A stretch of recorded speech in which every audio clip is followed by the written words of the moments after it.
Hi everyone. Welcome for and thanks for joining tonight. So it's been a while, and we are back with another talk.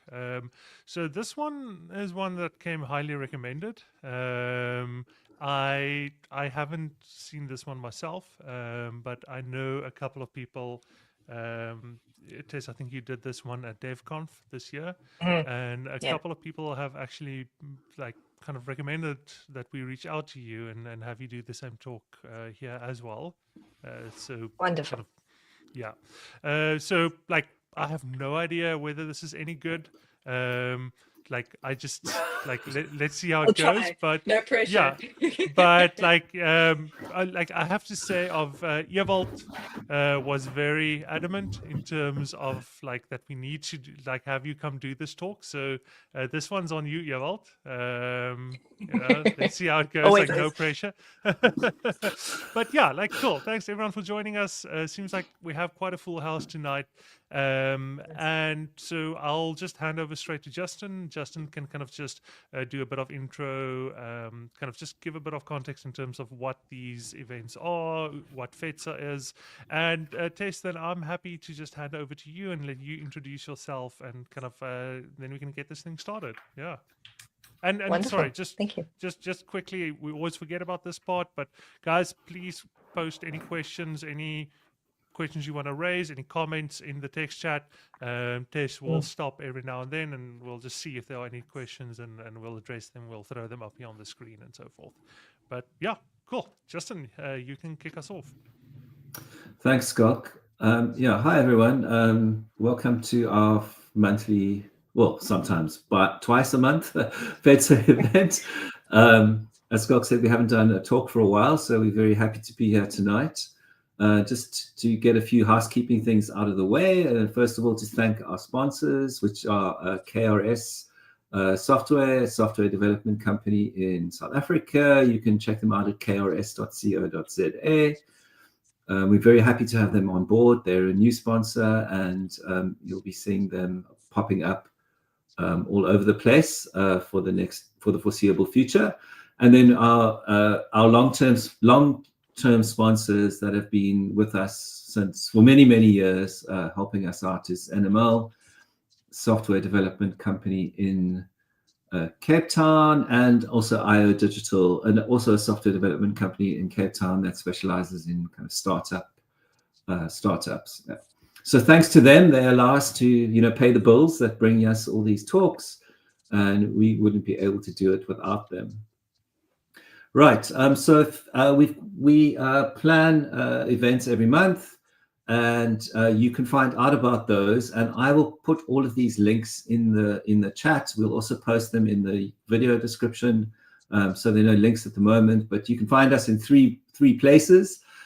Discord, which is where we host all our chats. We've got channels for design, for development, for mental health in tech, all sorts of things going on there.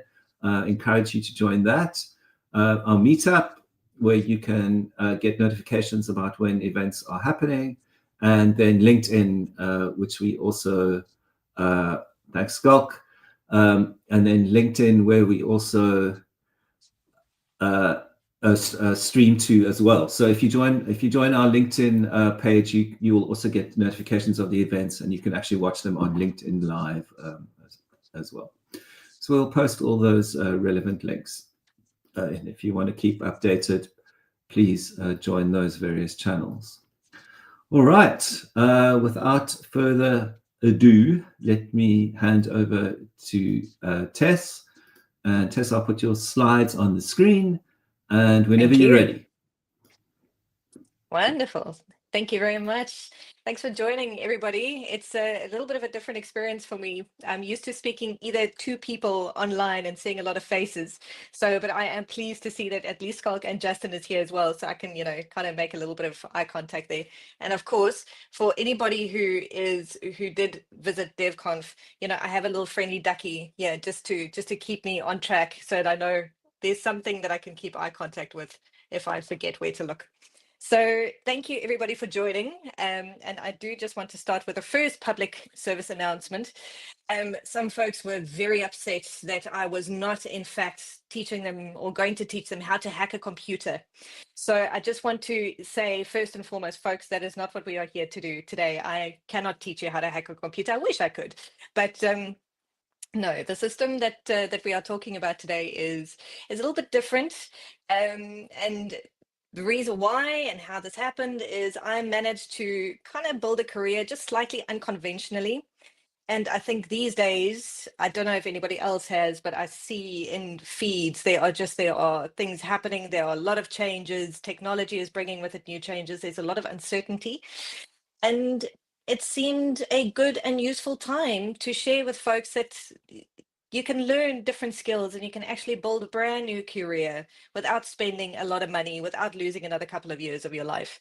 So this is what worked for me. So I'm going to take you through a little bit of a journey, and hopefully it will be useful for you as well. And right at the end, I'll have some contact details. We also put together a little bit of a workbook and a guide that Sky helped me put together as a bit of a resource after the session that folks can use. But if you have any questions, and if you are watching this the recording and you still want to reach out, I'm always around and always happy to chat if it's useful. So all that said, let me get into it. So typically I found in work and in life, you find two kinds of people, right? The one kind, we kind of have the attitude of, I had to work really hard to get where I am today. And you better believe that I'm going to make you work just as hard, because I had to spend blood, sweat, and tears. There's no reason why I'm going to make it easy for you. I think we've all met at least one of those guys. Then we have the other kind of person, the kind that says, listen, whew, I've had to learn some things the hard way. It was tough and it sucked, but here, this is what I learned. Take it, use it, and hopefully it gets you to where you are going a little bit faster and a little bit easier and a little bit sooner than what I did. So I know which one of the two I am, and I have a feeling that a lot of the folks in the room also have a sense where they resonate with, and I hope that there will be a couple of more of us by the end of this session. So I can tell you a lot about who I am, where I am, what I've done, where I've been, but that's not necessarily why I'm here. And that's not how I'm here. So I think we've all established how I'm here is the same reason how I got to DevConf, and that's all Ewold's fault. So Ewold, if you are in the room, just know, hashtag just saying disclaimer there, but nevertheless. So I've mentioned before why I'm here, because I really feel that just there's some useful information that could be helpful to others who are either unclear, they're not sure what to do next, how to move forward, and hopefully there'll be a couple of breadcrumbs here that you can follow to find your own way. So growing up, and for the longest time, I was quite convinced that certain jobs are only for certain people. And that was for me because where I grew up, university and studying was also very much just for certain people. It was either you needed to have the money to go study or the grades, or you actually needed to know what you wanted to be when you grow up. Now, I didn't tick any of those three boxes, but to be perfectly honest, even if I did, the idea for me of spending that amount of time and that amount of effort pursuing just one thing felt completely claustrophobic and alien. And I just thought, no, thank you. I have got way too much that I want to do. I can't spend that much time. The fact that I didn't know what any of those things were at the time was, of course, entirely besides the point. But yes, so it goes. So at 16, I dropped out of school. I became a waitress, dream job, right? I was also a shooter girl at some point, which is about as glamorous as it sounds. And I even sold furniture for a living. Now, also at some points, I had the opportunity to be a personal assistant. So I learned two very important things from that particular role. One, that I am a terrible personal assistant. And two, that some jobs exist purely so that you know what you're not meant to be doing with your life. And that is okay. at that stage, I still didn't know quite where I was going. So I was still exploring. And even that was part of the exploration. It was part of the journey. So if you find yourself doing a job that you think, ugh, what was I thinking? This is not for me. That's okay. That is very much part of the process. And even in those jobs, you learn things that stick with you for the rest of your working career. No knowledge, no experience is ever wasted, even though it feels a little bit frustrating in the time. So sometime after that, I had the opportunity to start working at a business school. Now, the irony of being a high school dropout working at an academic institution was, of course, not lost on me. And but I must say it was an incredible learning environment. It really was. Get to hang around with a lot of clever people and sit in lectures. So I was having the time of my life. That said, for anybody who's entered the academic system, you'll know that progress academically is quite literal, right? So you get one qualification, and then when you have that one, it kind of gives you access to study for the next qualification. And once you have that one, and so it goes. So it's almost like a step process.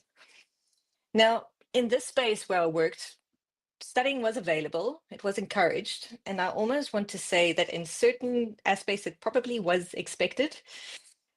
So at some point, I decided, well, what you going to do? Let's go see what this, studying thing is all about. So I entered the stairway at my particular entry point. It was not particularly high up on the staircase, I confess. But I did the course and I did the studying. And at the end of it, I got my certificate and I was underwhelmed. I was unimpressed because I felt that I was learning so much more just by doing the work and getting hands-on and getting dirty, that I gained a lot more from my time outside of the classroom as opposed to inside the classroom. Now, that said, the traditional path is the right option for many people, but it is not the option for everyone.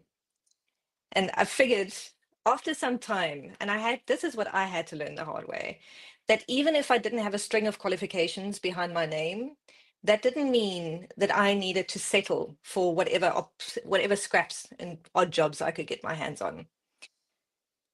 Because the education system as it is now was never designed to include every kind of person from every kind of background and every kind of thinker.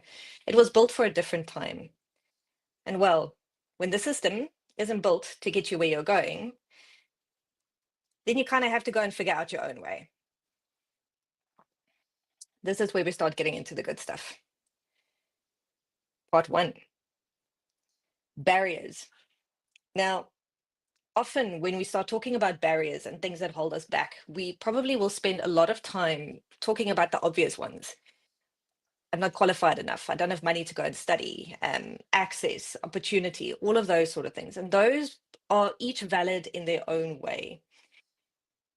But there's one particular set of barriers that, as far as I can tell, and I believe we don't spend nearly enough time talking about. And those are the barriers that we set for ourselves.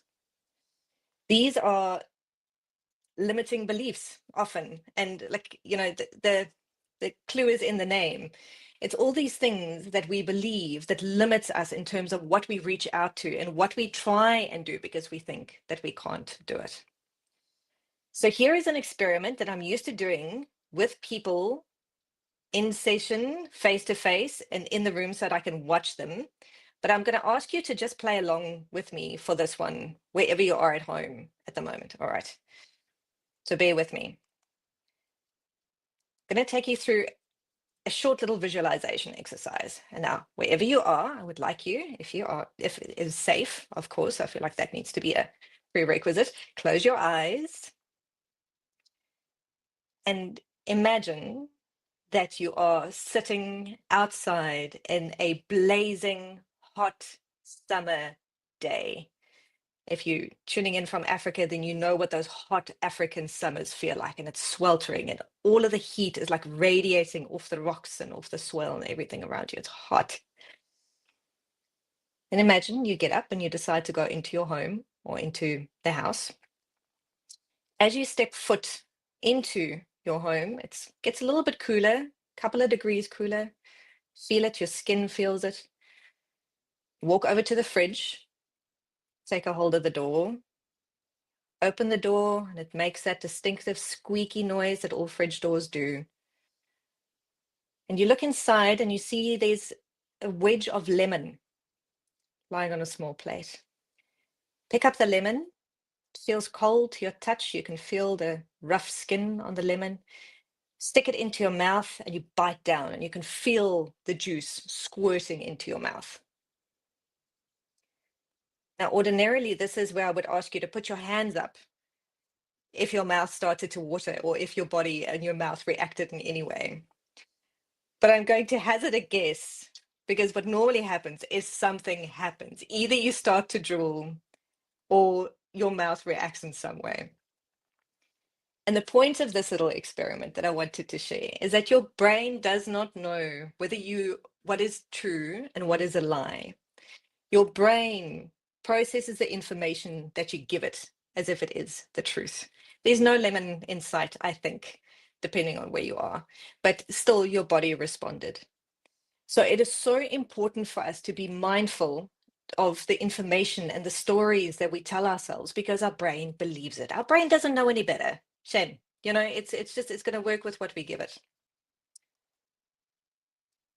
And with this next question is where I want to start delving into some of these barriers and some of these limiting beliefs. Because very often we land up with these unspoken rules that we live our lives by, but we're not even sure where it comes from. Is it rules that really resonate with me? Are they really serving me? Or are they holding me back? Is it rules that I absorbed from my culture, from my society, from my community, from my family? All of these things, and this could be silly, and you might even recognize them. I need to achieve this before I'm allowed to that. I need to work this hard before I'm allowed to take leave, before I'm allowed to take a break. I need to do this before I can do that. I need one more qualification before I'm going to be ready to do this next thing. And these are all of these rules that we give ourselves. They don't necessarily serve us. And all that they do in the end is they land up holding us back, and they land up keeping us small.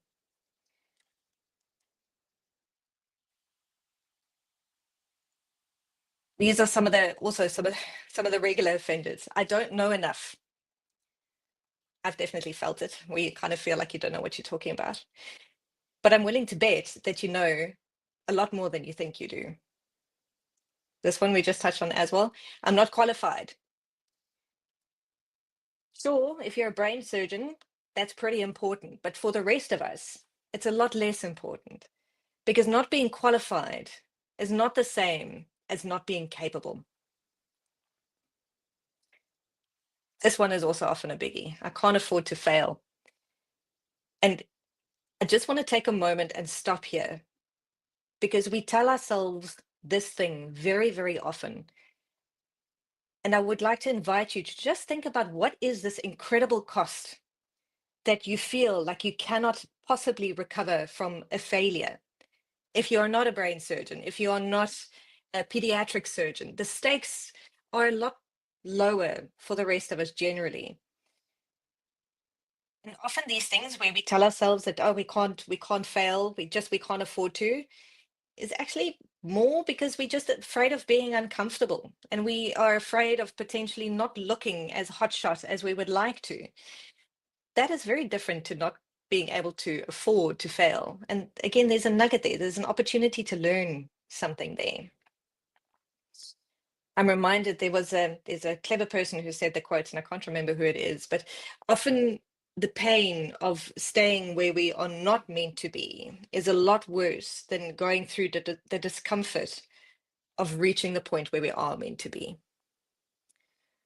So some of these rules and some of these things, they keep us small, they keep us safe, they keep us comfortable, but they don't necessarily serve us all the time.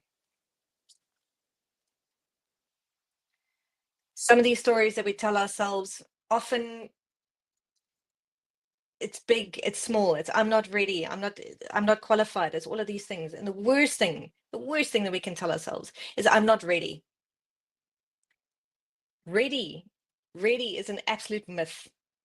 It's a story, it's a promise that was made for a different time, for a different kind of career, for a different definition of success. That time doesn't exist anymore. You're never ready anymore. You just become. You become more of whatever it is. Either you become more comfortable or you become more towards the growth that you are chasing. There's always a choice there. I think we have a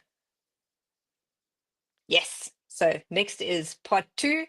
So I want to pause here and just see if there are any questions from anybody so far.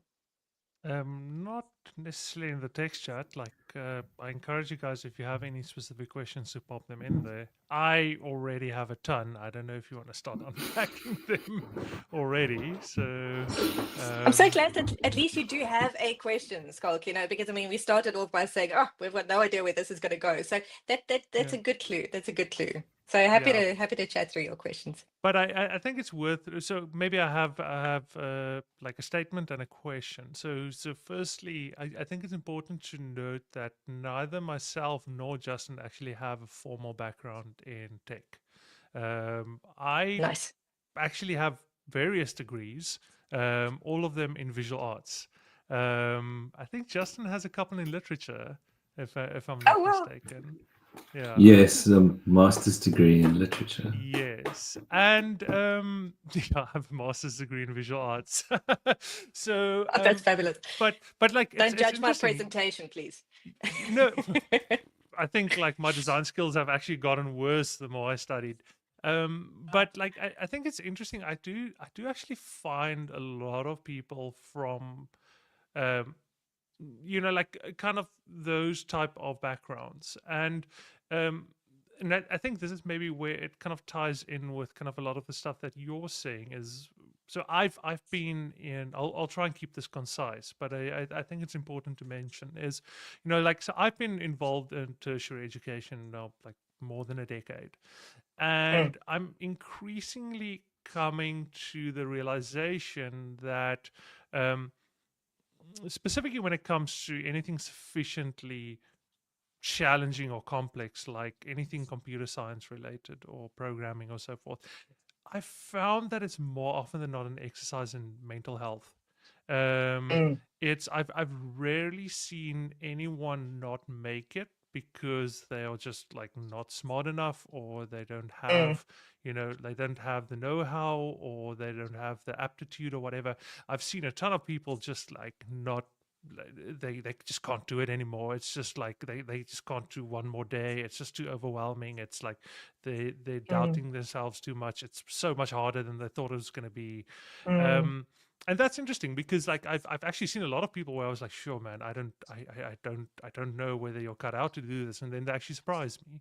um mm, and I think that's very important, and I wish that more institutions would kind of like lean into those type of skills more in terms of patience and I think also humility, and being able to be at peace with the fact that like you are feeling confused and overwhelmed and you don't know mm, where this is going or whether you're good enough.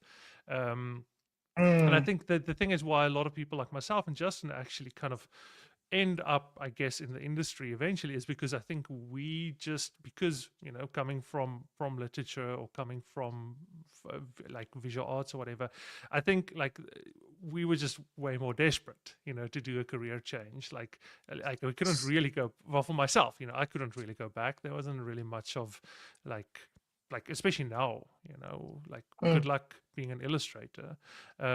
So like it's just like that desperation, you just didn't have a choice.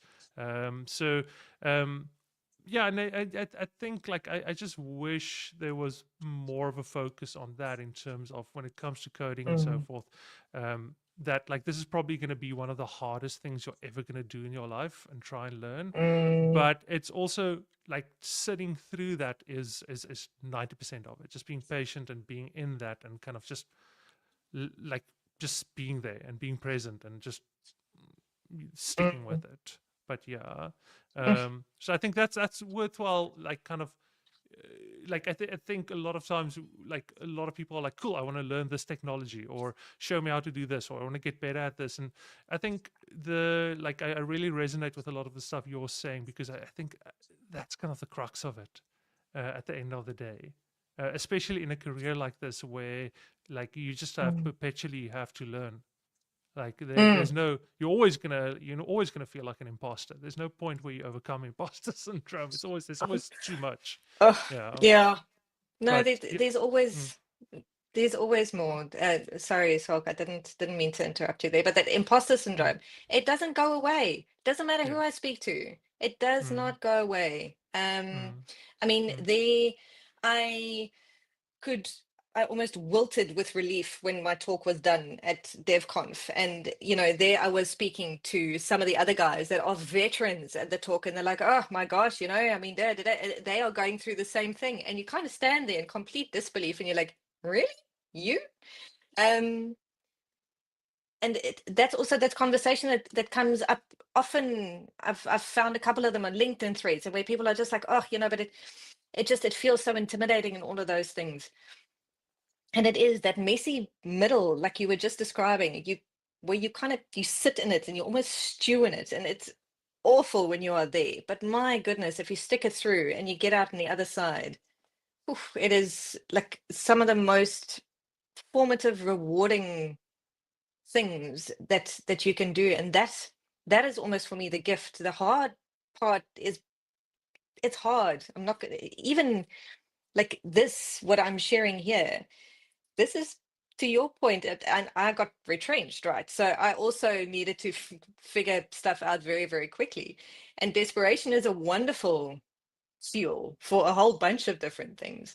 But when you're figuring things out like this, and in this method where you're not following a clear path, and both of you as well, literally literature and visual art, when you're finding your own way, you're not walking a nice, neat little pathway or something like that. You're often like you're bushwhacking and you're crafting a new path. And some days you got a sharp machete, and some days you got a spoon. And you just got to keep at it a little bit every day. no, 100%. Yeah. Like, but Mm. yeah, I'm happy for you to continue. Awesome. Sorry, Justin, I I've seen you just pop on and off, and I just wanted to check if you had a question.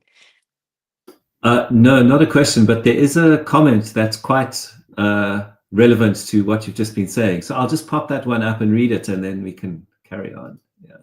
From Awesome. Lee, who says, literally today, a friend Mm, of mine was saying he was scared to apply for a role that he's more than qualified for because the role description said it required a degree.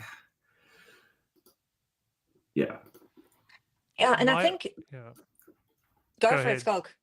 So my only like thing, like I get this a lot from my students and stuff as well, is like I don't like the people that write job description roles have like no idea what they're doing.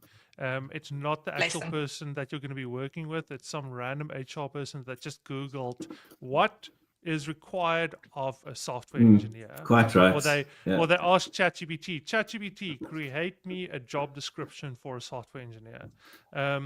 I had a student a couple of years ago who actually accidentally applied for a senior position at SnapScan. I think he misread the thing or whatever, and like they replied and they're like, clearly like this was a mistake or whatever, like lol or whatever. But they said, but like we actually like what we see, and like are you maybe interested in Wow. figuring something else out and maybe like taking on an intern position or whatever. So like yeah, that was also a couple of years ago. I don't know how that would play out today, but um, also for what it's worth, the hiring process and everything is just broken at the moment. Mm, So like and I think this is why something like what you're talking about, Tess, is kind of like very topical at this point, is because like the whole process is so broken. As someone who does mm, hiring as well, like no one even knows how to hire people or how to find the right people, mm, because AI is just like like breaking everything, and you're getting 2,000 like AI generated applications and whatever. So I think if anything, this is the time where you need to kind of just like figure out spaces in between, figure out how to kind of Absolutely. like make it work despite everything being broken and dysfunctional at the moment. Yeah. And it's that's that resilience and that grit part again. And it's also with AI. I mean, from how I understand and what I read and what I see, it's both sides, right? So you've got all these gazillions AI application, but then also your carefully crafted CV that you put so much blood, sweat, and tears into, and then you submit it, and there's an AI bot that scans for certain keywords. If it is not there, then it just spooks it out. So it's both of those things, and a little bit later we're going to talk about how you can actually start building a different kind of proximity and visibility, where you start getting into the communities in a different way. Because I've found I've been deeply blessed that most of my work and all of my opportunities has come through my network, and it's always been somebody that's given me a shot somewhere, and building a environment or a system or ecosystem for yourself that allows that to happen more organically. And I think it's typically very hard for a lot of folks, especially if you're an introvert, especially if you don't like making noise about yourself, especially if you don't like the spotlight. But what's it from that one book, Choose Your Hard. There are different kinds of hard. So, but I'll explore that a little bit more later. You're not get ahead of myself. Yeah, but Good. let's get going, because I have a million responses to that. But let's. Oh wow. let's Okay. Yeah. All right. So I'll start. I'll try to speed up without talking an No, absolute you don't have gibberish. to speed up. So, I wanna kind of just restrain myself a bit so that you can actually oh, finish okay. this thing. Okay, good. Okay, good. Okay. So let me get cracking. So, right. Come on, clicker. Where are we? Oh, this is when you use your hands so much, right? Now my clicker's died. Okay. There we are. So, hack the system. Here is my second public service announcement for this evening, ladies and gents and folks of all sizes. We are not saying that hacking the system means that you get to skip the work. That is not what this is. What hacking the system means is that just gives you a different way in. And sometimes it's a better way in, especially if you're fighting with an army of AI bots. Sometimes it's your only way in if you don't have those qualifications and everything to start. But these are the sort of things that is going to help you build capability and the skills and the practical know-how that you can start demonstrating work and get noticed for that. So the irony, to add on to what Skalk said earlier, we spend so much time learning and in education and being taught at, where nobody actually spends the time to teach us how to learn and how to learn effectively and how to work with your own brain and your own biology. And I just want to give a nod to this section of the presentation. There was this was a suggestion by Lauren Waldman. She's the learning pirate. To just make a suggestion for me to put this in as well, because it's one thing to say go and learn all of these skills, but it's important to actually think about how we do this as well. Now, along with all of the other resources that is so readily available now on the internet, I mean, information has never been more accessible to us, and I think that's also part of what makes this possible. And the gift in that as well is things like learning science has gotten so much more accessible to us, and we can actually now get access to this information. People are speaking about it, people are sharing it with the public. So it makes it accessible. Now we actually can also access some of that information. The good news is I'm not going to teach you the whole thing of learning science, even if I could. I can't possibly speak that fast, but I did bring a 3-step recipe that will help you learn better, whatever it is that you want to learn. So I try to keep it nice and short and sweet. First one is a 90-minute rule. We often think that if we just study long enough and hard enough, and we've just got to cram everything into our brain and it will go in eventually, right? We just got to try hard enough. But your brain doesn't work that way. Your brain typically works in cycles. Think of it as like little focus sprints. And you might find that if you do try and force yourself like hours at a time, and you're sitting and you sweat, and I've got to finish this chapter, and eventually you start reading and it's the same paragraph over and over and over again. You're like, what did I just read?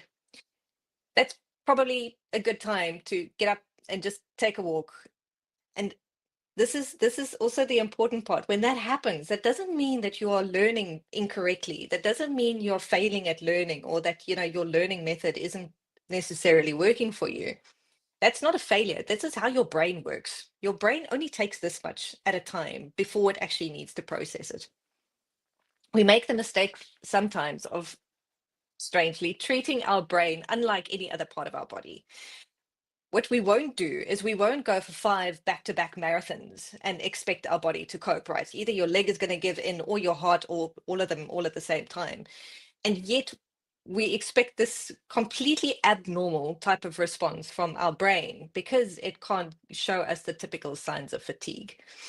But typically 90 minutes is not, it's either 90 minutes or 2 hours, I think, are the schedules, but that sort of cycle, it's a good, healthy bracket where you can learn, focus, then step away, and you can come back again at a later stage. And this helps your brain retain it in your longer term memory. So this is not what you do when you want to cram quickly for the test tomorrow, like I used to do in high school. This is if you actually want to remember what it is that you're working on.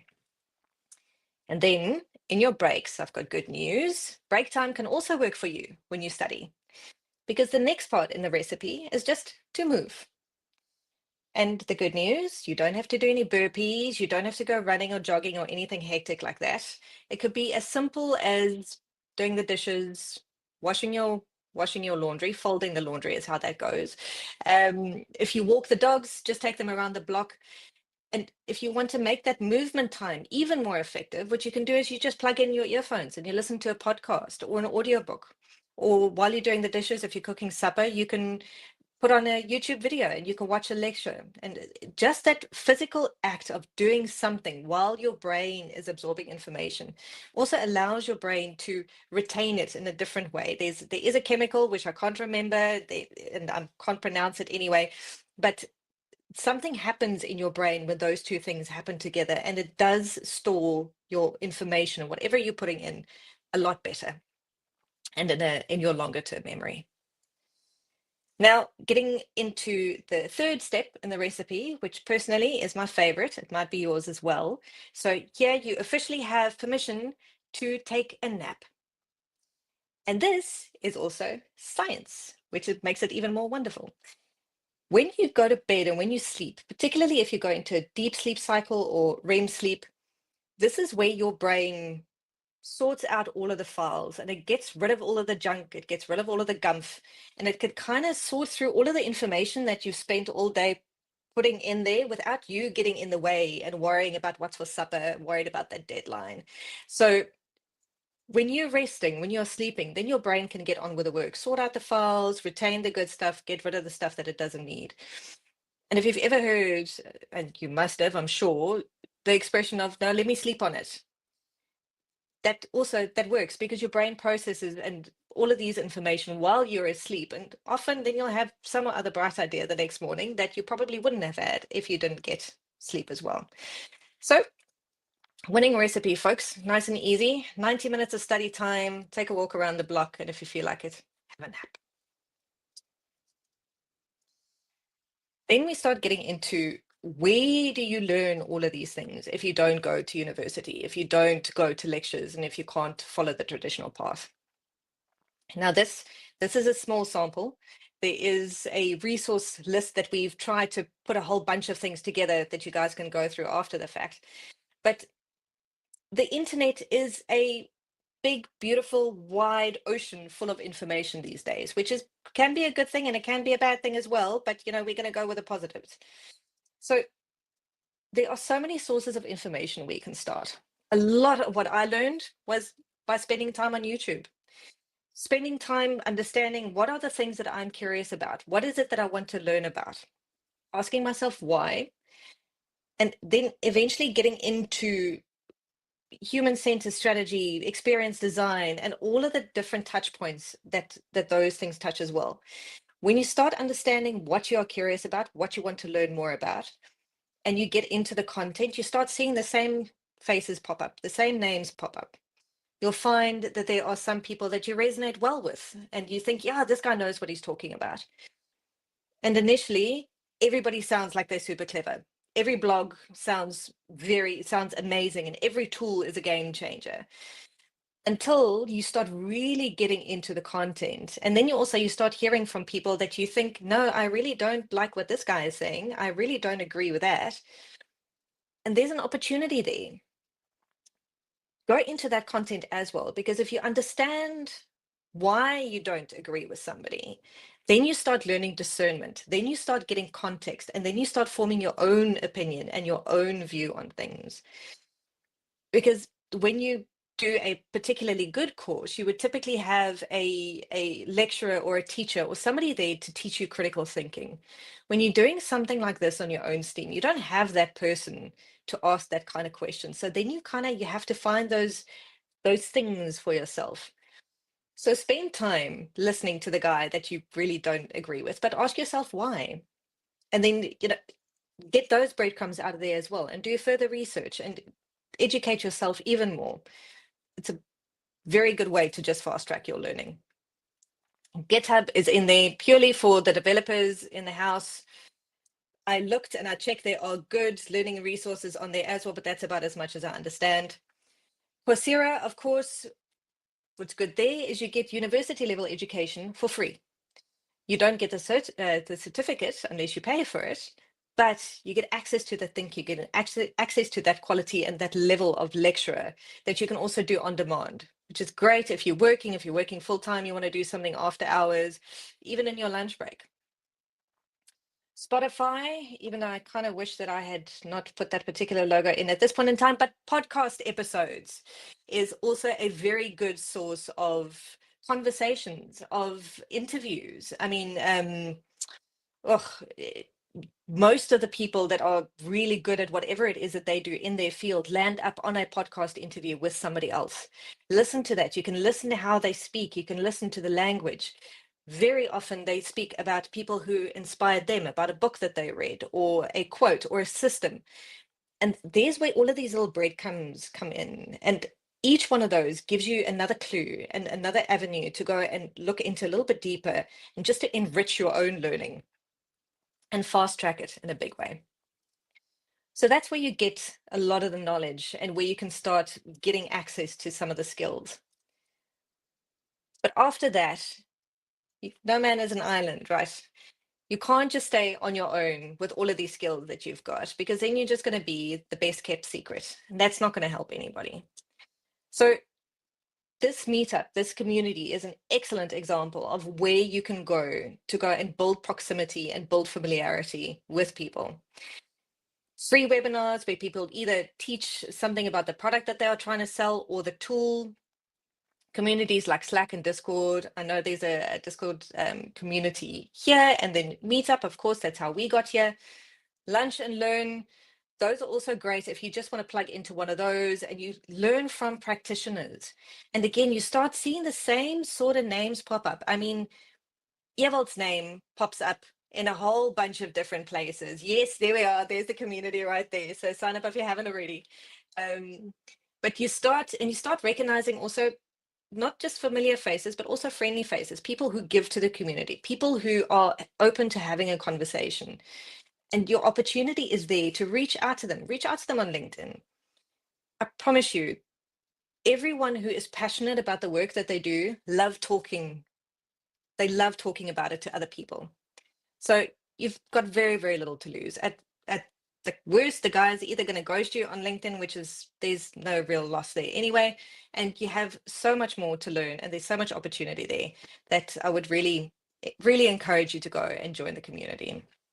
And for the introverts among us, which, believe it or not, I am one, I promise, it's hard to join a community and then, okay, what do I say? I feel awkward. I don't know what to say. I don't know what I'm talking about. So that's fine.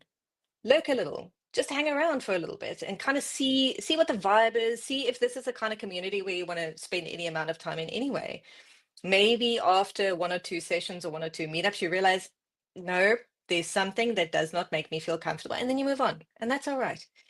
None of these things have too much the lock-in effect, or the sunk cost prison. It's easy for you to dip in, experiment, and get out again if you need to.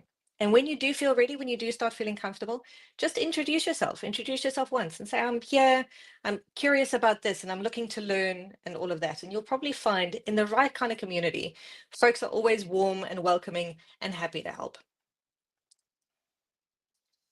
Now, we mentioned a bit of a process on how to find people that you can learn from, and how you can identify the voices and learn from them. Something I have found also useful and helpful for me is then to go and find out, so who did they learn from? So this is based on a book by Austin Kleon, where he talks about tracking your creative lineage. And this is almost, for me, track your learning lineage. So this person that I'm so inspired by, and I think this guy is just, he knows everything about everything that I want to know. He learned from someone. He wasn't born smart. Maybe he was born smart, but he wasn't born that informed. So see who he learned from. Go check out their profile, check out LinkedIn. Where did they spend time? Do they have a recommended reading list? Something like that. Just go and see what other clues and other breadcrumbs you can get. And again, you're supplementing your own learning, you're supplementing your own context, and you're enriching it with a diverse set of sources that is only going to make you more effective at whatever it is that you're going to do. And my last invitation on this particular thing would also be, make sure that you listen to diverse voices. And I don't mean this from a politically correct point of view. I mean this from a point of view of, listen to people from different cultures, from different continents, from different environments, from different industries. You'll often find that there is so much cross-pollination between different things, and then so many beautiful differences, that if you equip yourself with those, again, it makes you so much more effective and informed and intuitive about the work that you are doing as well. The last step, this we spoke about imposter syndrome a little bit earlier, and yes, this one could feel a little bit awkward for many of us, and yes, to be honest, I think it remains a little bit awkward for many, but this is where you need to start giving your capability visibility. Because again, otherwise, if you're not going to tell anybody, and if nobody knows what you're busy doing and what you're learning, then you're not going to go very far. And this was leaning a bit back into what Skulk and I were talking about a few moments ago, about if you don't go through the AI bots and the recruitment system is bent and broken and all of these things, how do you bypass that?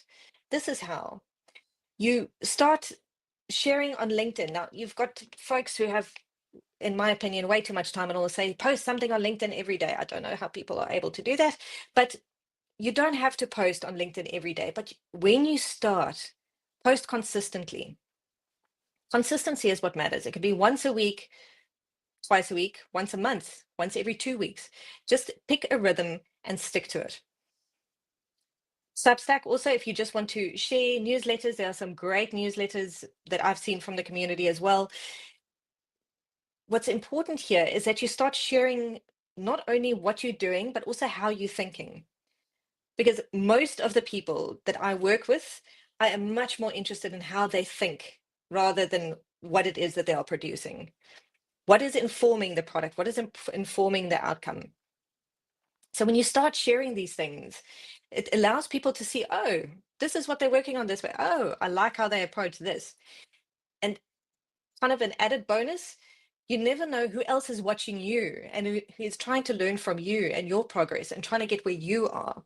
So this is a way just for you to leave a couple of breadcrumbs for somebody else while documenting your own progress and seeing how it is that you are developing. And the important thing here is this: it's not performative. This is not about showing off. This is not about saying, hey, look at the thing that I did. This is about showing up and demonstrating the work and showing the work. And it might be uncomfortable. It probably is. It's still uncomfortable for me, but it's important, because people need to know you. They need to see you. They need to get to know you. And especially in a remote environment, especially in a globally connected environment, the best one of the best ways is to do so on the internet, and so that people can actually get to know you a little bit better. It's the next best thing to being in person, right? And if you don't know what to talk about, here's just a couple of prompts. There's more in the guide at the end. 3 things I learned this week about XYZ, whatever that might be. Front end development, UX, design thinking, 3 things that you found interesting. I joined this webinar. These are the thoughts that came up for me. Or I just finished reading this book. This is what was interesting. When you try a new tool, a new framework, share, this is what I like, this is what I didn't like. These are maybe the gaps that I see.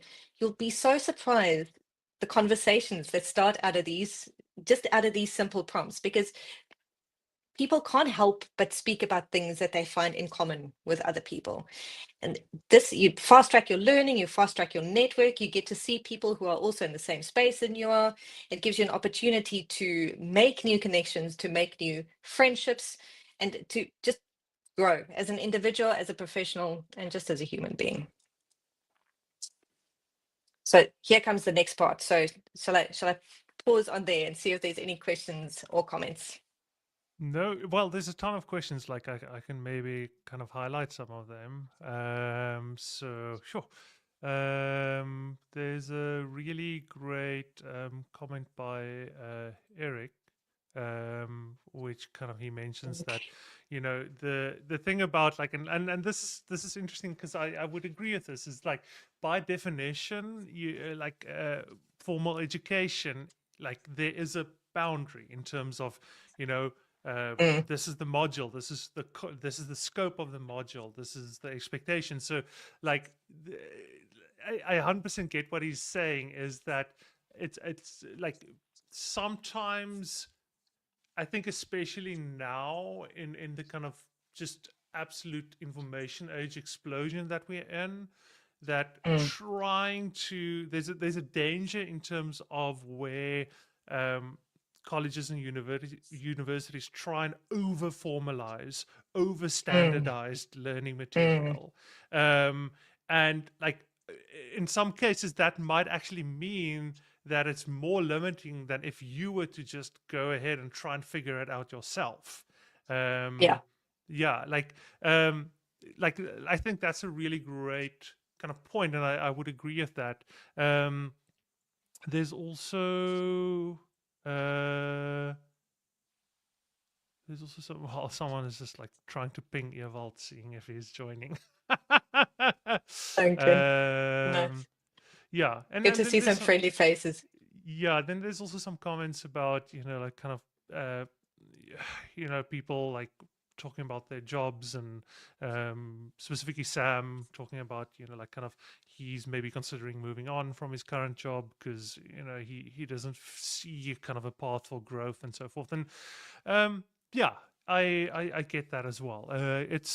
I know it's hard now, you know, like I think economically, like not everyone's in a position where they can do that, but there's an opportunity cost. There's an opportunity cost to, I see a lot of, you know, like kind of my kind of slice where I kind of, you know, like it's a very long time since I entered the job market, but I kind of still get a bit of a like a slice view of it through like my students' experiences and so forth. And oftentimes what you do is you get really strong students who get a job, and they get the first job and they just take it, and it's like some job where they're just like kind of setting up like WordPress themes or whatever, you know, and like just, you know, tomorrow it's just the same thing again. They have a checklist and they need to follow it, and there's very little like opportunity for growth for them to kind of explore, try new things and so forth. And it's always like, to me, that's always so disappointing to kind of see that happen. And but I do acknowledge that, you know, like there are financial realities and stuff, but especially early on in your career, like you should really be pursuing opportunities to learn from seniors, be around seniors, like which Yes. is why I always advocate for, like, if you're just starting out, find like if you can, an on-site thing. I know it's very tempting to start out doing remote work, but like for for myself, like the first 5, 6 years of my career, like just listening to how other people way more senior than me talk to one another, and seeing how those people, like just observing like people more Yeah. senior than you, like that, like geez, like I don't know how you get that nowadays if you're completely just on your own, sitting remote at your own computer.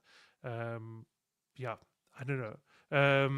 But like I think like what I'm trying to get at is like um unfortunately we need to take ownership of our own kind of growth, and because no one's Oh gonna yeah. no one's No one's going to gonna do it for you. exactly, like no company is going to say that, listen, I think we should find more opportunities for you to kind of grow more in your career, to advance a little bit. I think you're just Mm-mm. stuck on doing the same stuff and you're kind of in a bit of a rut. Like no company's going to do that. Unfortunately, you have to take ownership yourself. Yeah. Absolutely. Because frankly, most of those managers, they've got their own things to worry about. No one is going to look out for you more than you can look out for you. And I mean, Skulk, I absolutely agree with you that the temptation of remote work, I mean, I work fully remote. I'm in Sedgefield, right? There's almost nothing happening here. But the only reason why I can do that is because of the experience that I have built up. So, and most of that experience, a lot of it was just soaking up things from other people and being in their vicinity and being in all of that. So I absolutely agree with you that if you're just starting out, I would recommend two things. Try for in person and say yes to almost everything. Say yes to as many things as you can. Yes, it's going to be uncomfortable and it is going to potentially be difficult, but that's not necessarily what's hard now is easier later. It sets you up for an easier path later. And I think there's definitely something now where being adaptable and being teachable and being open to learning is going to be the only thing that is going to give you a safeguard against the uncertainty that is going forward. And I want to just also add to this,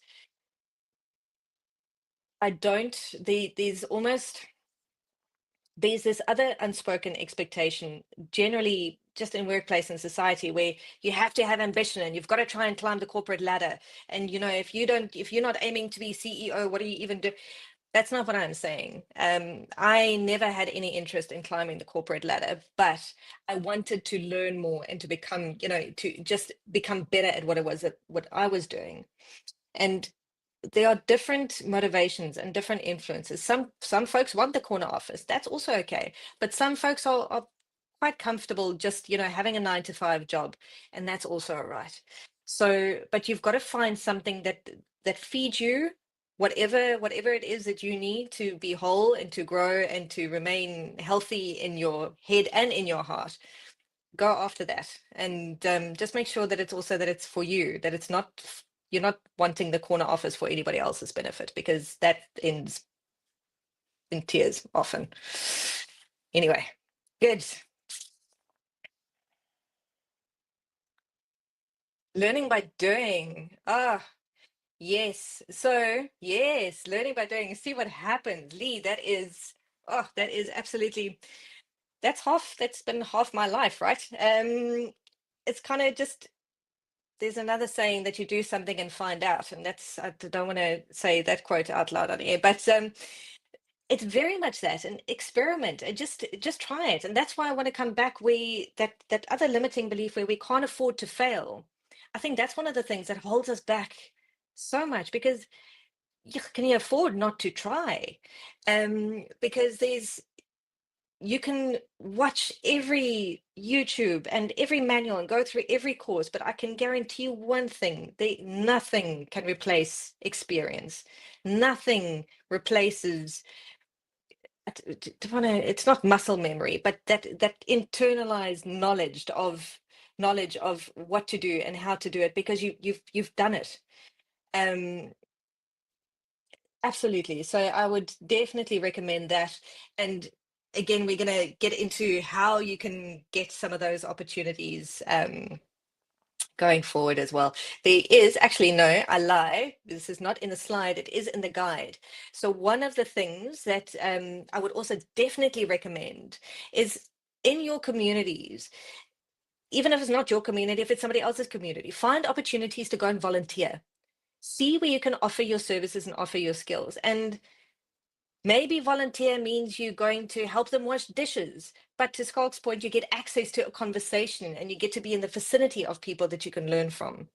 So see where you can volunteer.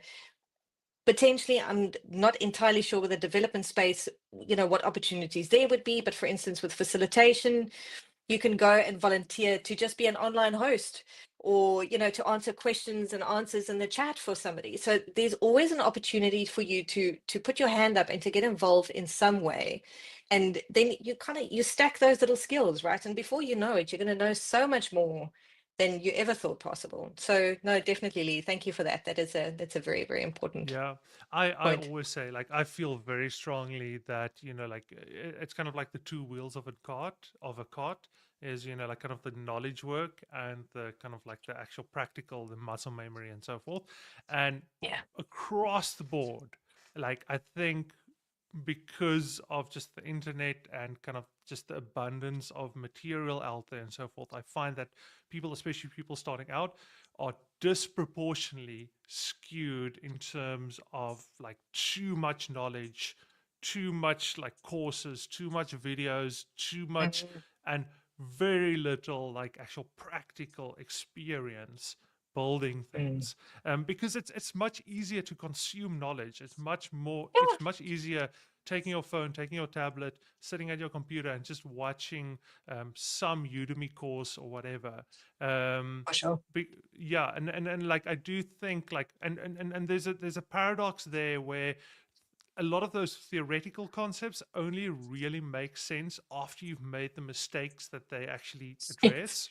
Yeah. And this is for me the irony of kind of like the current tertiary like model is like that the theory is taught first and then it's kind of applied. But I find that in my specific field, like if you were to look at Mm. things like test driven development, for example, like you only really understand the value of test driven development and the reasoning behind it after you've built something that didn't have Mm. sufficient testing and has gotten out of control, and you change this thing and something random somewhere else changes and you have no idea what's going on. Same with the design systems, as well. Like Justin can probably speak to this as well. Like you only really kind of get a sense of what design systems are, what they're for, what the value of them are, if you actually kind of run into the problems first that these things address. And like I find like that's the thing, is like a lot of technical theoretical stuff isn't clicking with people and with students and juniors and so Mm. forth, because they are so far behind in terms of their practical experimentation that they don't have the practical kind of, almost I want to say, experiential metaphors and kind Yes. of framework to tie that theory into.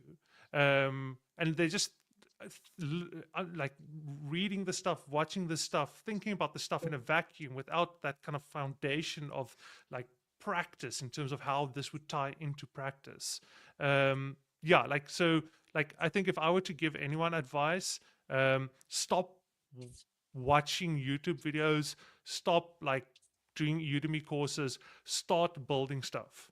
Chris Coyer always used to say, he probably still says it today, is that people always ask him. So he's the guy behind like CSS Tricks and CodePen and so forth. People ask him like, "Cool, what new framework should I learn? What new whatever should I do?" Like his answer is always just like, "Just build websites."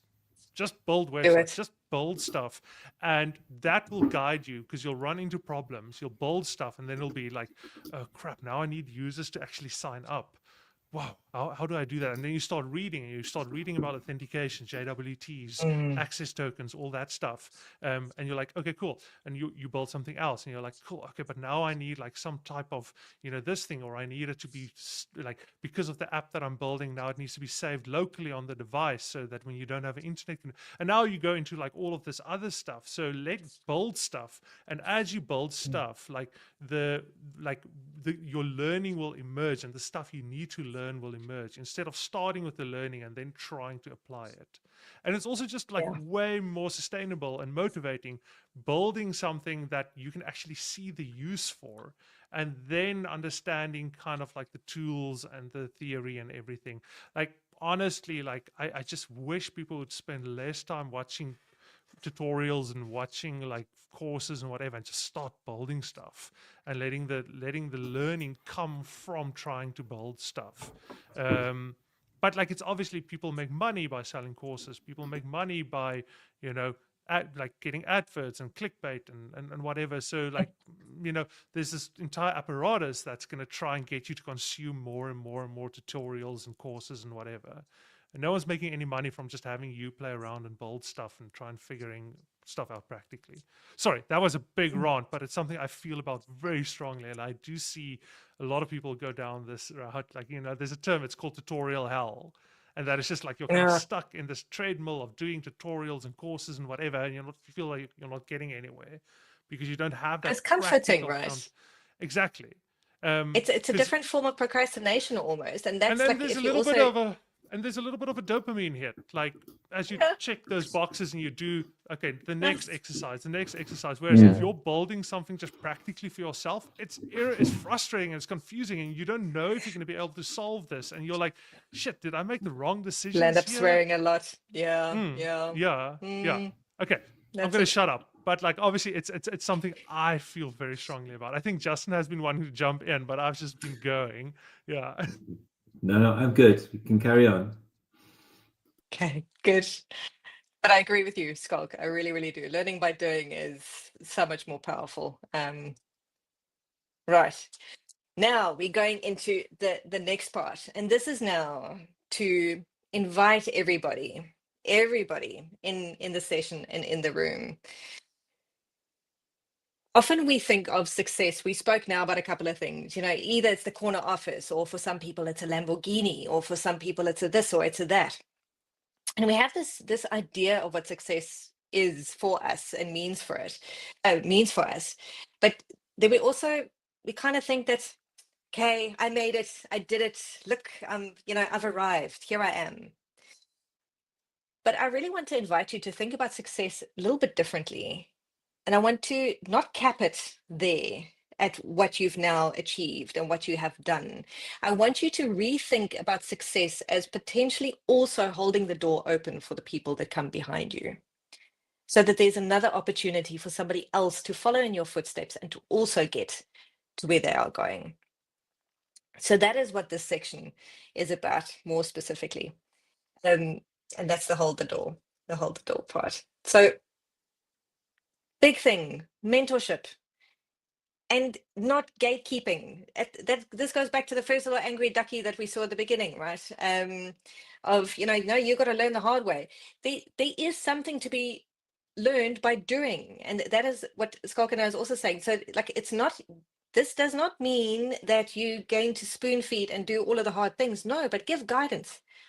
Give some clues. And folks, the last thing that anybody needs is a cheerleader that's just going to go pat you on the shoulder and say, good job. Thanks. What does that mean? So be a guide and share some of the stuff. If you see something that goes wrong, you go like, oof, I've been there. And maybe it's just like, this is how I dealt with the stress.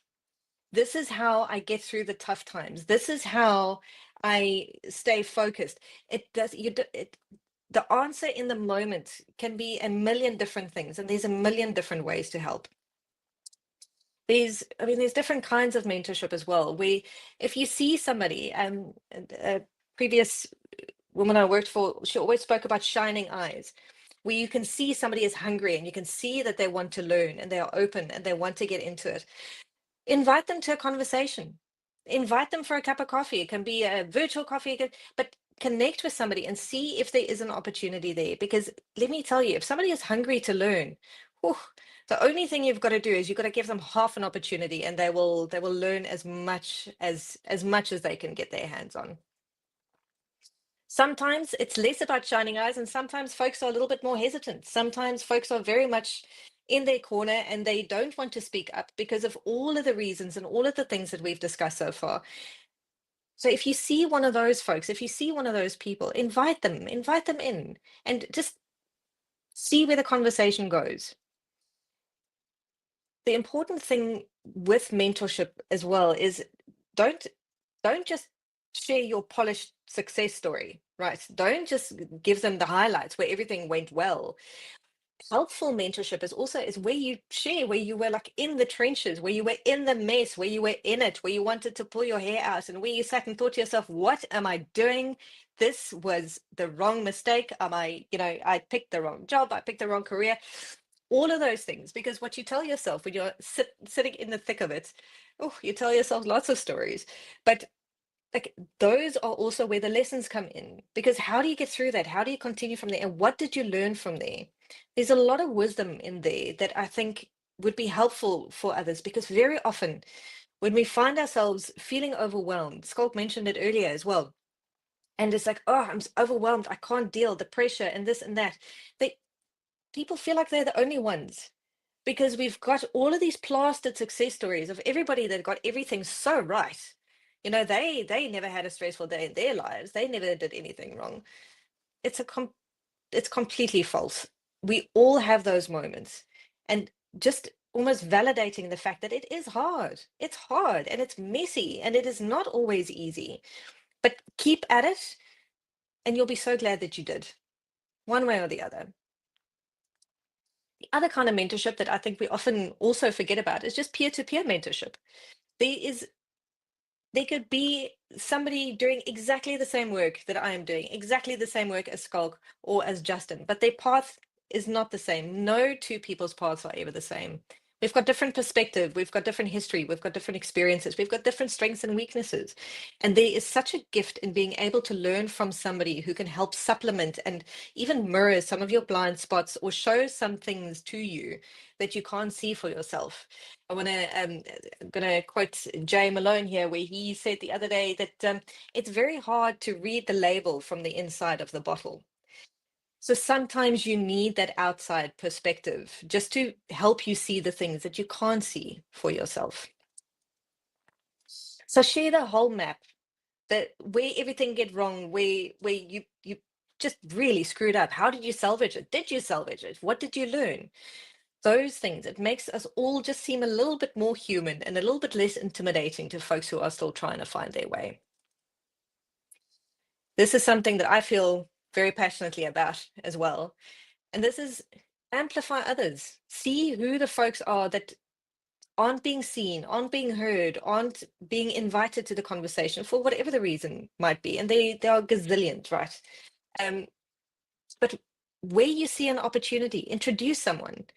Hey, I think you should speak to this person, or there's an opportunity, or Skulk is working on a project, I think you should speak to him. Maybe they need some extra hands. Keep an ear out. Just see what opportunities you can present to other people when it is there or not. If folks take up the opportunity, great. If they don't, that's also okay. But see how you can just amplify somebody else's and bring somebody else's presence and bring them a bit more to the foreground, so that they can be seen from the place where you are. Most of us occupy a space where we are able to have at least some kinds of conversations. There's a lot of people that are not in that space with us, and kind of keeping them in mind wherever we find ourselves. I think that's important. Recommending someone, same thing.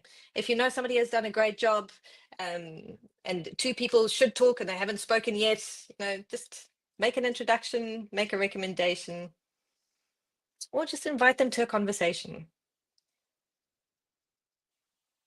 There's often where folks are not, it's not that they're not outside of the conversation because they choose to be. It's because they've never even been invited. Nobody ever thought to ask them to join. And I think that that's a different kind of disservice that we often do to each other, is we make an assumption that, oh no, this person isn't interested. They're never there anyway. But have you ever asked? Have you ever checked? When you're at work, when you're in meetings, when you're in the work environment, take a moment to just think about the folks that never get seen, never get heard, never get invited to meetings, to functions, to conversations, to coffee break, whatever it might be. Who are the people that A, never speak up in meetings, or never get asked or invited to speak up in meetings? Who are the folks that can have the greatest idea, but nobody hears or acknowledges it until somebody else says exactly the same thing? In that room where you are, again, use your space. Then, invite that person, give that person the mic. Sometimes it's less about not being a gatekeeper, but then it's also sometimes you've got to pass the mic and you've got to get out of the way and give somebody else an opportunity to also step into the light.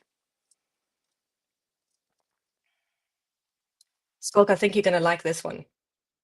This is going to start going into, think perhaps, should I scoot through these, and then this is the last little bit, and then we can use the remaining time for questions and answers. Is that all I right? think you just need to go, because if I'm Yeah. going to start now, there's no end.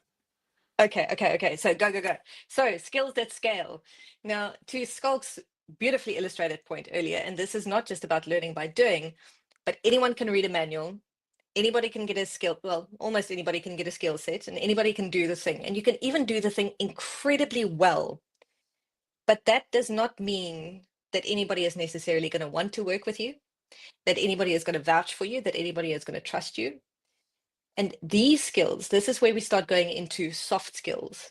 And I always chuckle on my inside where people call it soft skills, because let me tell you, these things are not easy and they are not soft. These are some of the hardest things that you will ever learn, and you're never done learning them. There's always more. There's always more. The first one that always gets a bad rap is empathy. Oh, how soft and fluffy can you get, right? Because this must now means I need to feel sorry for everybody and all of that. No, it's not at all that. It's about understanding very often whatever is happening probably has absolutely nothing to do with you. The fact that your boss isn't paying attention to you or doesn't even notice that you're having a bad day, maybe your boss is actually worried that he is going to be fired today or tomorrow, or he is completely distracted by health issues with his family, with his wife, somebody at home, or, maybe it's somebody that doesn't know if she's about to be retrenched or she's waiting for results from it. There is so much that is happening with people all of the time. If someone treats you poorly, oftentimes empathy is just an understanding. This has probably got nothing to do with me. It's not about excusing somebody else's behavior or even accepting it, but it means it's a difference between internalizing it or not, and whether you take ownership of that or not. And empathy is often just about understanding that there's more things going on here than I'm probably aware of, and being okay with that. And a very important thing, this is also a lifelong learning event, folks, is communication. Because the problem is we think we know. The problem is we think we know what the other person heard when I said X, Y, Z. The problem is we think we know what the other person meant. So we make an assumption. Or, stop me if you've ever said this before, it's so obvious. I should not have to ask. They should know. I know I've said this at least once in my life, but these are the things. The problem is we think we know. We think we know what the other person heard, and we think we know what the other person understands and reads and measures or sees as necessary, and whatever the situation is. Brené Brown says, clear is kind. And it is absolutely that. So make sure, if you're not sure what the other person said, ask, just clarify. A great thing that we use in coaching is paraphrasing. Is if you have a conversation and Skulk could tell me this long story, and then I say back to Skulk, this is what I think, this is what I hear you say, this is what it sounds like. If you're not sure, play back. check your assumption, check what it is that you're hearing. And that is the only real way that you'll then find out that, oh no, oh, actually, I misunderstood entirely. He was talking about something entirely different. And let me tell you, if you are married or if you're in a relationship, or even just if you're speaking to your mother, let me tell you, communication, folks, don't, really, really, really, really take the time, take the time. This is also one that is near and dear to my heart, having had to learn the hard way, because, and this is why I know nobody else is gonna look after your mental health, and you have to do it yourself. It's because I burnt out not once but twice because I wanted to make sure that I knew how to do it. So, folks, resilience. It's a misconception that you just going to go hard at the thing and it's ears down and you're just going to get through it. That is not resilience. Resilience is not about going through hell and through brick walls and all of those things and just getting through the thing. Resilience is about consistency much more than it is about going through this ordeal. Resilience needs you to rest. Resilience needs you to take a breath, because consistency is going to beat that push and that stress every time. And it's hard and the pressures are real, but nobody is going to look out for your mental health. Nobody is going to keep you from burning out. Only you can. It's one of the hardest things to try and manage, because we have this productivity thing. Like we have to, no, we can't rest. We haven't done enough. No, we haven't achieved enough. The only way that you can really deliver and be at your full potential is if you give yourself the opportunity to really recoup and recharge and actually become that better version of you that is then able to do the great work that you are capable of. What was the word? Consistency matters more than intensity. I forgot. Good, folks. So if you've got your notepad ready, it's not really that complicated, but hopefully you'll remember what this is. Your mission this evening, should you choose to accept, is break one rule that is no longer serving you, that you have been telling yourself. Let go of one of those. Join one room or one conversation, just one. Just start. Share one insight on social or a platform or wherever. Just share one thing that you have learned. And lift one voice in a room where you find yourself.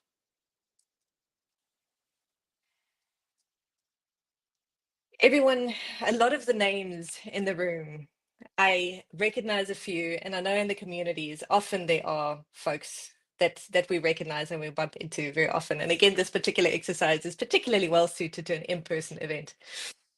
But each person in this chat room, in 5 years from now, someone will be sitting across from you, and you never know what opportunity might present to that person. Someone in this room will have the opportunity to either hold the door for somebody, to invite them to an opportunity, or just to really give them a chance to grow beyond where they are now. And that person in that seat might even be you. So there's a whole generation of folks that are waiting to come behind us and step into our footsteps and learn from us. And they are not waiting for permission, but they are waiting for access. And I hope that we will give it to them. Thank you very much, everybody. That's it. Thank That you. was phenomenal. Yeah, You thank you will so not much. disappoint. Did I do okay, Skulk? Was it all right? Yeah, that was phenomenal. That was really great. Yeah, Thank I you. think before we dive into discussion, it might be worth just quickly mentioning where people can find you, where they can reach out, get in touch with you. Because as I warned, LinkedIn. I think once I start, you can ask Justin. It's game over. No, all good. I'm probably most consistently on LinkedIn. Okay. So you find me there, happy to connect, happy to chat. And really, like I say, this whole talk from start to finish is something that I really feel quite passionate about. So I'm happy to share and support further where I can with that. Mm, mm. Yeah, great stuff. Justin, I don't know if there's anything you want to mention. I know you're kind of trying to survive a cold, so I don't want to I put you am. too much on So the spot. I I'm sneeze. Yeah, I'm largely going to just listen, if that's yeah. fine. But let Justin be a shining example from of someone that shows up and consistently shows up. If he has a head cold. Yeah, sure. um, but yeah, so oh man, so much great stuff. I really appreciate your kind of point about kind of like building networks amongst your peers. Um, I think that I cannot stress that point enough. Like the most consistent way that I see people get work if they're just starting out is what happens, they come to a meetup or they come to an event or whatever, and they meet someone who's kind of like, especially if they're just starting out and they want to get into the field, they want to get into the world of software, and they meet someone else who's also kind of like on the same journey and kind of at the same place, and they're also like thinking about kind of applying for some jobs or whatever. What usually happens is one of those, and they like, I've a lot of people I've seen like kind of they meet someone and they like, like they connect and they're like, cool, let's keep one another accountable, Mm, let's kind of like do some like kind of sessions where we kind of do some learning together and share stuff with one another and kind of hang out and whatever. And so they kind of start building networks with other people like kind of at the same space and journey where they are. And what usually happens is one of those people get hired. And then usually when a company is hiring, it's very rare that a company is, we want one developer and only one developer and no one else. Like usually when a company is hiring, they're kind of building out a team for a specific purpose or whatever. So a lot of times like one of those people would get hired and then they'd be like, hey, I actually know this other guy who I can vouch for him. Like he's solid, like maybe do you guys want to interview him? Maybe he's a good fit as well or whatever. And usually I see that dynamic happen where then mm, like kind of people like because like it's you actually end up getting a job because someone like that you've networked at your own level kind of got a job and they kind of reference because obviously like if I'm it, like I also like network with loads of different people, but like if I'm gonna like get a job or whatever, or I'm not necessarily gonna be like, oh, there's this other junior guy, you guys should really like get him, like so mm, I think it's very important to kind of build networks and build a kind of a resilience and solidarity amongst people of the same kind of experience level and skill set where you are right now. And I think mm. like another kind of thing, like I really appreciate that point that you made about like look out for the people who kind of like don't really kind of speak up that much or whatever, or don't always don't always be looking at kind of like the people more senior or the people more experienced and be like, hey, I want to hang out with those guys or whatever. Like as an example, like interestingly enough, my direct line manager at this point, I used to be his manager um about a decade ago, so he was a junior under me. um and then he actually ended up founding co-founding a company and whatever, and the company did really well. And now and then he was like, hey, like listen, like we work together, whatever. I think like we have some work where I think you're a really good fit for that and whatever, and like now he's my boss. Mm. But obviously it turns out he's like he's actually really good at running a company.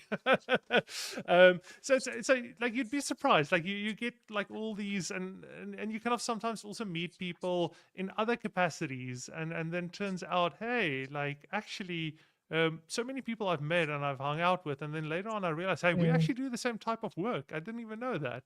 So Yeah. um like it's I think there's a like one should be cautious to be too strategic about this. um No. because I think it comes across like people can very easily pick up insincerity. I Can I think use a baby swear word? You could say fuck if you want. Oh, right. Okay, fine. I wish. Well, actually, no. Anyway, so bullshit smells, right? Bullshit Yes. smells. So, Yeah. and I mean, and this is also, people can tell if you're being insincere, like absolutely. And the Mm, thing also, if you're going to go into anything with an agenda, mm, please don't. Like, and I've got on mm, my LinkedIn page as well. It's like, connect with pleasure, and I'd love to have a mm. conversation with you, unless you're going to try and sell me something. No Yes. thanks. Yes. Because and this is where the power of network comes in again, because I do business Mm, with people that I know and people that I trust.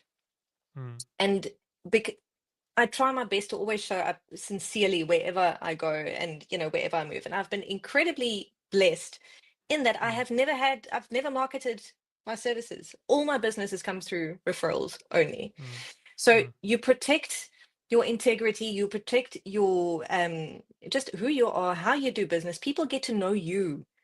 And mm, that speaks a lot louder than the shiniest piece of certificate and the biggest trophy and all of those sort of things. Because people hire people.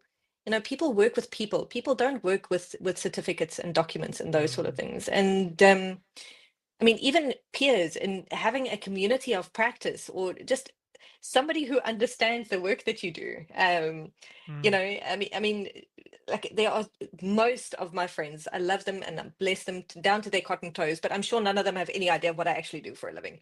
So and that can be lonely, right? So you want to Mm, have conversations with people who know your pain, and who know what it is that you do, and they know your challenges and your opportunities and what you get excited about. People who speak your language. So mm, mm, yeah, mm, and again, just to wrap up, building on the last little bit of your point, one of my clients, they consistently only hire referrals from within the family, what they call it. They don't hire somebody if they don't know them. yeah. So it's a small Yeah. team, but they nimble and they're agile, and they when they hire, they want somebody who's going to be with them for a long time. And so Mm, they take a lot of time to make sure that this is the kind of person that they want to work with. So mm, your network is, yeah, it should be an extension of who you are.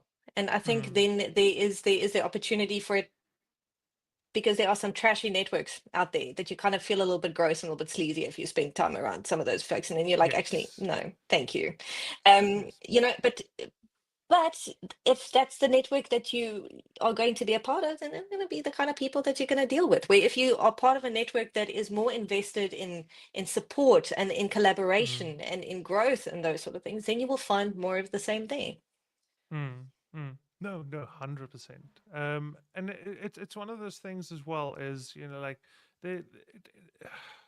it also takes a certain amount of resilience, consistency. Mm, It's mm, um because as mentioned, like the actual entire hiring market, and the way hiring is done is just so broken at the moment.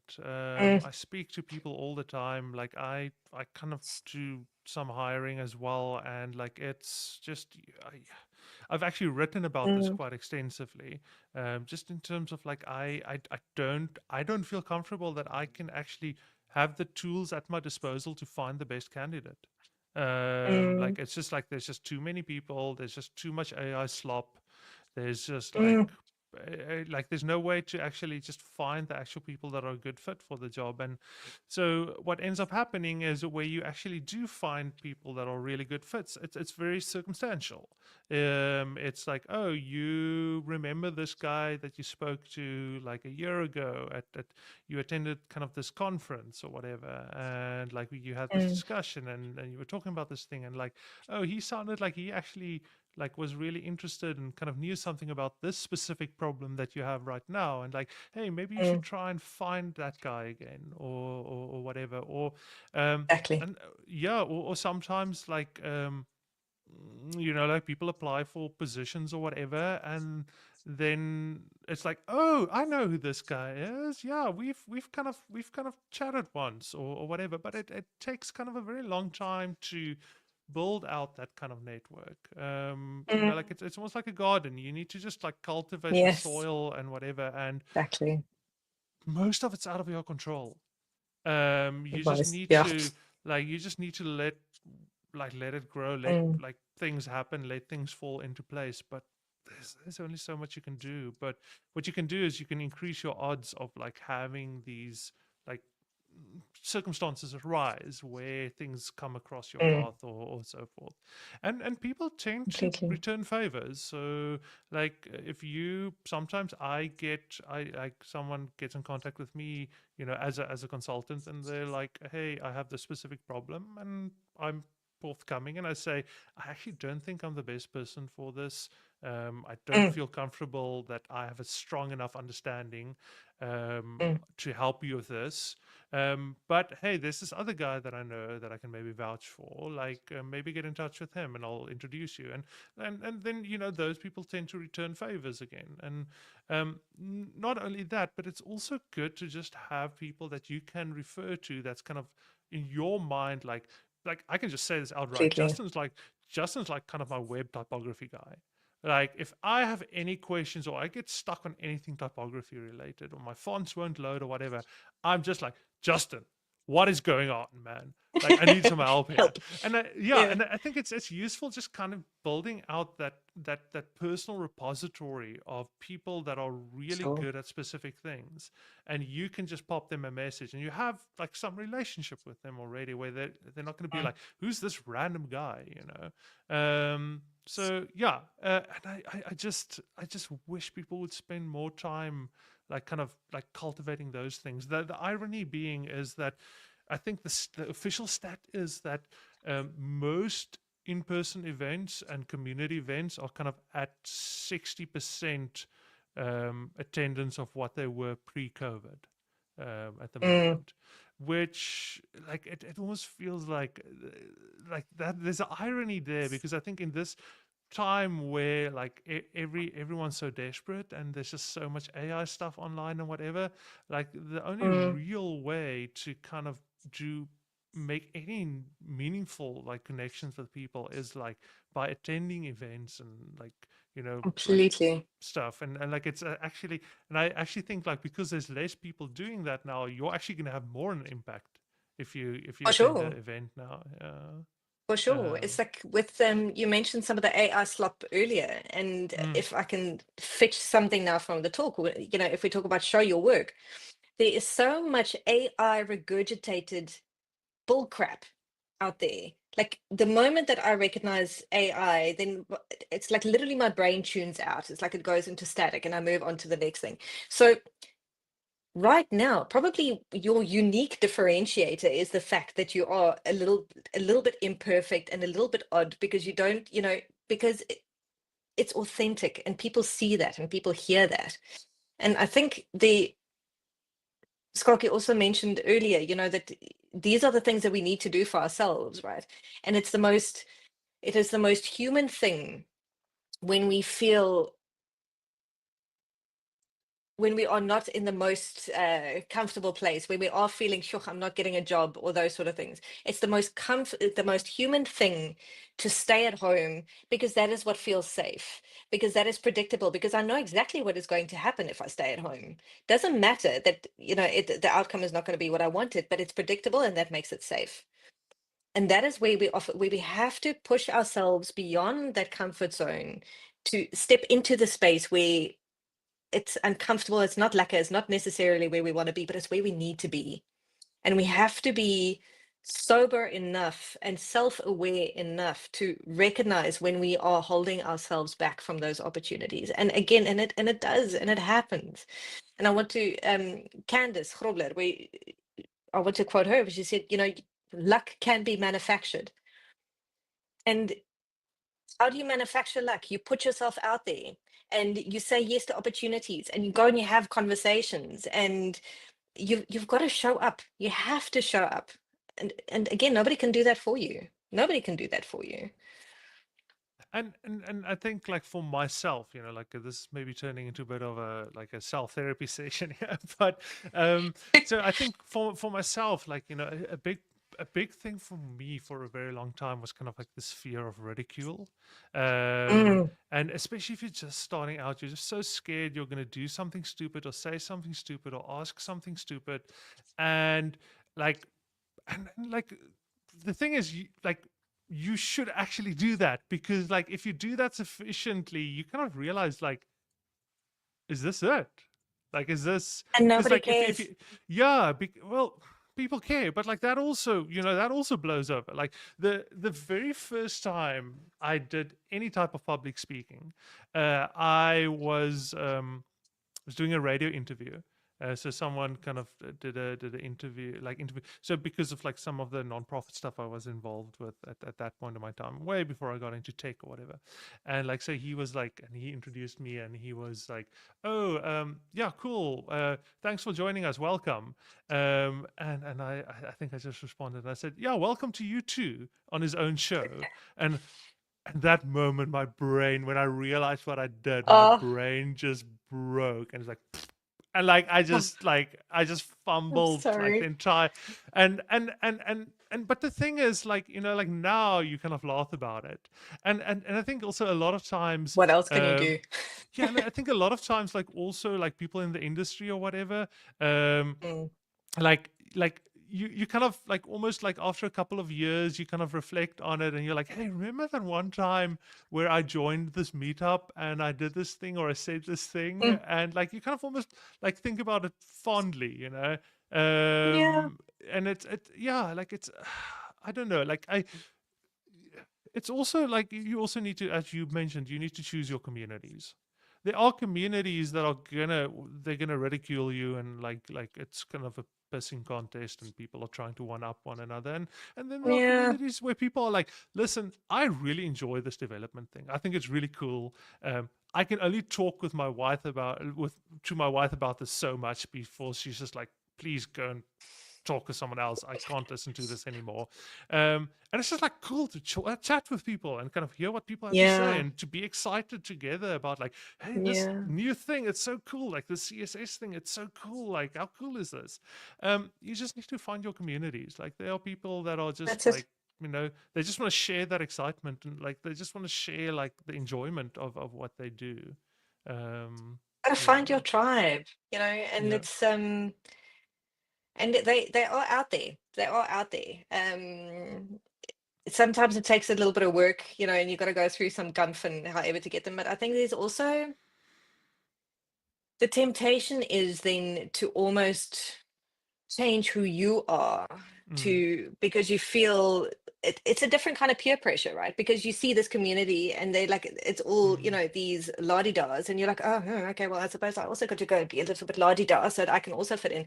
But it's unsustainable, and there's no real mm, substance there, and there's mm, no real longevity there, because let me tell you, those kind of communities, and each bless people, all of them, but when something really goes wrong, mm, I would hazard a guess that the la-di-das aren't going to stick their necks out for you necessarily, mm, but the mm, guys that you geek out about over like mm.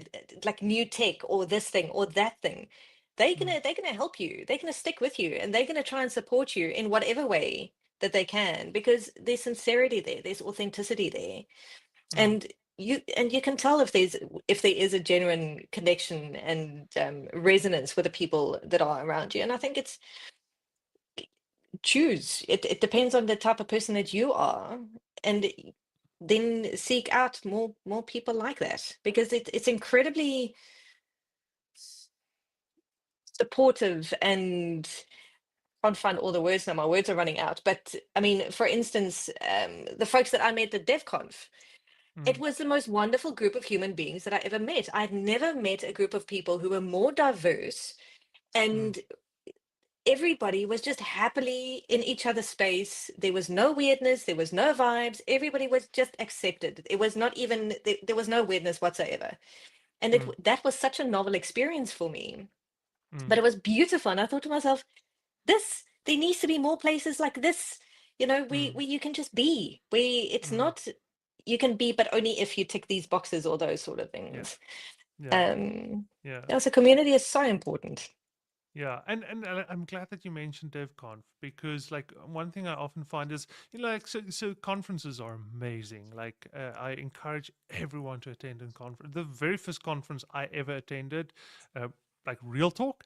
I think it was WordCamp back in like 2014 or something, the very first tech conference, and like I was just lurking in the background. I was just like so overwhelmed and so insecure, and I didn't even go the third day because I was just like, whoa, man, I like my nerves, my nerves won't handle this, you know.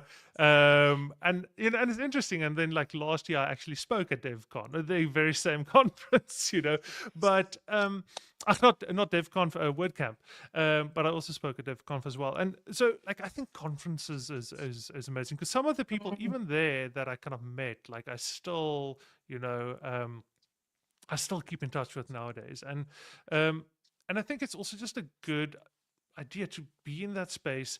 Like if you're attending a talk or whatever, like even if you just lurk, you sit in the background, you listen to what are the questions that people ask after the talk. I remember when I just started attending meetups, I would go to meetups and I would just like have a little notebook and I just write down everything I heard that I didn't know what it was. And Exactly. I would Yeah. just get home and I would just Google all this stuff. You know, that's how I first learned about service workers.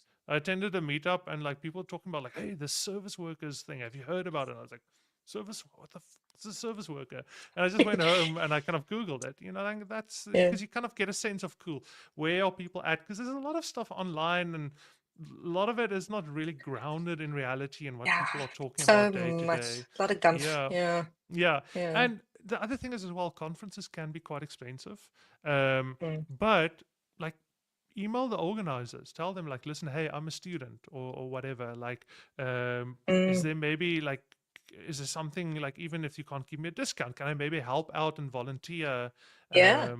or whatever? And like that, I've seen a lot of people do that. Like especially if you volunteer at a conference, then you're kind of like in the inner circle and you get to chat to like all the Exactly. people who are doing talks and Yeah. you know whatever. So yeah, just reach out to people. People are very forthcoming. They're very kind of like they almost always willing to meet you halfway because you know like even Rob and Candice who do DevConf, you know, like they have legit jobs. You know, they have jobs that pay way better than DevConf.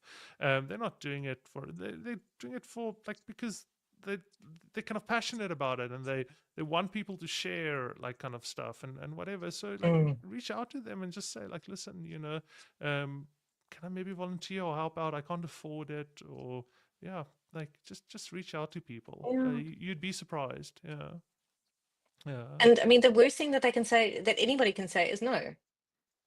yeah. And then that's fine. But if you don't ask the question, the answer is always going to be no anyway. I mean, it's a trite Mm, and it's an overused example, but it yeah. really is like that. I mean, you Mm, don't know until you ask. mm, yeah. You don't know No, until you ask. Yeah. 100%. All right, but yeah, we are very close to the. I think we're 10 minutes out from 2 hours. Yes, we are. Justin needs to go take his meds and lie down a bit. Excuse me. Yeah, Oh, shame, exactly. Justin. Yeah, he's Tea, been but not holding so in that cough funny. now for Oh, 2 hours. my throat sounds so sore. Yeah. Goodness. All right. Yes. It's been So do great. you, Thank you very much. Thanks for having yeah, me. It was Thank you good. so yes. much. It was Yeah. really great. Thanks. I'm going to, Yeah. we'll see you all at the next one. Yes. What is the next one? Do we even We know? don't know. We don't know yet. Okay. Follow us on LinkedIn, like subscribe Discord on YouTube. meetup. Yeah, join the Discord. Like everything's on there. Yeah, you can reach out to any of us. Tess already shared where you can reach out to her and so forth. And yeah, I hope everyone has a great evening further. I hope this was good, helpful to everyone. And yeah, then we'll hopefully chat again soon. All right. Thanks all. Cheers, everyone. There's everyone. Bye.